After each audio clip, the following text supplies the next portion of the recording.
ရန်ကုန်မြို့ကဆင်းရဲနွမ်းပါးတဲ့ကျောင်းနေရွယ်ကလေးသူငယ်တချို့ကတော့လမ်းပေါ်ကထင်းတွေနဲ့ပလတ်စတစ်တွေကောက်ပြီးမိဘတွေရဲ့စားဝတ်နေရေးပြဿနာကိုကူညီဖြေရှင်းပေးနေကြပါတယ်မိဘတွေကစားဝတ်နေရေးအတွက်လုံးပန်းနေရလို့ကလေးငယ်တွေကိုကောင်းကောင်းမွန်မွန်ပြုစုမပြိုးထောင်နိုင်တာကြောင့်တက်တူရဲတူတငယ်ချင်းတွေနဲ့လမ်းပေါ်မှာရှောက်သွားကစားရင်းကရဲဝန်ထမ်းတွေရဲ့အတင်းကျပ်ဖမ်းဆီးခေါ်ဆောင်ခြင်းခံနေကြပါတယ်တို့တွေဖျားလိုက်ခဲ့တယ်သူကကားတက်ယူတာကားတက်ယူတို့တွေဖျားခဏလိုက်ခဲ့တယ်ခဏခေါ်ပြီးမှတတို့ထောင်းနေပူတယ်ဦးကြီးကဆိုင်ကနေလာမိတော့ဟဲ့အားနဲ့မေးဘာလောက်ထားလဲတဲ့တက်ဖိုင်းဝတ်စာတော့ဖို့မလို့အားလဲဝတ်စာမေးကောက်လာတာလားဟုတ်ကဲ့တော့ကောက်လာတာဖိုင်းပတ်စံ900လောက်တာရှိနေလာရမေးခဏလိုက်ခဲ့တယ်အဲ့ဘာဖြစ်လို့လဲဆိုမြို့ရဲ့မေးစရာရှိလို့ဒါအဲ့ငိုတော့အတင်းစကားငါဆိုအတင်းခေါ်ပါခေါ်လိုက်ကြတော့ညီကိုတွေထိုင်းနေအဲ့မှာထိုင်းတာအတော်ကြီးရောခလေးတွေအကုန်ပါလာသူတို့မေးတာမြို့ကျောင်းနေလည်းညှို့ထားတယ်တော်လည်းညှို့ထားကျောင်းနေလည်းမထားနားကျောင်းနေတဲ့လူတွေတက်ခွဲတာ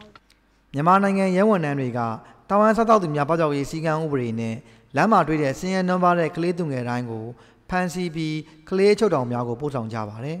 ။အချုပ်ထောင်တွေမှာလည်းကလေးသူငယ်များကိုအရွယ်နဲ့မမျှအောင်နှိပ်စက်ညှဉ်းပန်းမှုတွေပြုလုပ်နေကြတယ်လို့အဖမ်းဆီးခံရတဲ့ကလေးငယ်တွေရဲ့မိဘတွေကအခုလိုပြောပြကြပါတယ်။ဘုံ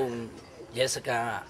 ကရဲတွေပေါ့။နှစ်ရက်လား3ရက်လားလို့ကလေးလည်းမသိဘူး။မင်းတို့ငါလည်းခဏလိုက်ခဲ့ရွှေလုံးကများလိုက်ပို့မယ်မင်းတို့တနေ့ကို900စီမလို့ပေးမယ်ဆိုပြီးတော့6ရောက်ဖွဲ့ကိုခေါ်လာတယ်။ကျောင်းသားထိုးတဲ့အချိန်မှာ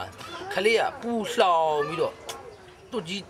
တေကြားထဲမှာပေါက်လေးတစ်တစ်လေးတွေပဲရှိပြီးတော့မီးမရှိဘာမရှိတဲ့အိမ်သားနဲ့တွဲရက်တာလဘောဟင်းညိုဆိုတာဒီပဲဟင်းကိုသေးပေါက်ထားတဲ့ပုံစံမျိုးနဲ့ကျွေးမွေးပြီးတော့ကလေးတွေဝတ်ဆုံမွေးပြီးတော့ကရုံးတွေတုံးပြီးတော့ရဲဆက်ဆက်ရိုက်ထားတာကိုတွေ့ရတယ်။ကောက်တဲ့လူတွေကတော့ကလေးတွေတော့အင်းစိန်ကိုပို့လိုက်ကြတယ်။လွှတ်လိုက်တာဆိုလို့ဆိုရင်ဒီကကျောင်းသား2ယောက်နဲ့93ကကျောင်းသား2ယောက်ဒါနဲ့အဲ့ဒါပဲလွှတ်လိုက်တယ်။ကျန်တဲ့ကလေးတွေတော့အင်းစိန်ကိုခေါ်ပါတယ်။အဲ့တော့မေးကြည့်တော့ကလေးတွေတေကြတယ်လို့ပြောတာပဲ။ကလေးတွေတေတယ်တဲ့ဟိုအထုံးကြီးနဲ့ထုတ်ပြီးတော့ချောင်းလုံးမျောတယ်။ဟိုမှာအချင်း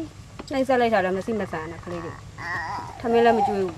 ။ကလေးငယ်တွေကိုအပြစ်မရှိပဲအကြောင်းမဲ့ဖမ်းဆီးထောင်ကြတာကိုအမျိုးသမီးတူကတော့သူ့ရဲ့ထင်မြင်ချက်တွေကိုအခုလိုပြောပြခဲ့ကြောင်းပါခင်ဗျာကလေးတွေကြတော့အခုကဘယ်လိုဖြစ်နေလဲကလေးတွေကြတော့ကောက်တာကြတော့စားဖို့နေခက်တဲ့ကြုံတွေ့တဲ့အခါကျဘယ်လိုဖြစ်လဲဆိုတော့သူကဥပဒေမဲ့ပေါ့ဟာဒီကလေးတွေကောက်တာဒါဥပဒေရှိတယ်ဆိုပြီးဥပဒေတိုင်းမှာဒီအသက်အရွယ်နဲ့ဒီအရွယ်လေးနဲ့အရွယ်နဲ့မလိုက်အောင်ခံရပြီးတော့အရွယ်နဲ့မလိုက်အောင်လဲထောင်ထဲမှာသွားနေရတယ်ဆိုတော့ဒီကလေးတွေအတွက်ပေါ့နော်စိုးရင်ရတဲ့အတိုင်းတာတွေအများကြီးရှိတယ်နောက်ပြီးတော့လည်းအဲ့ဟိုပါဝက်နဲ့ချောင်းမှာပေါ့နော်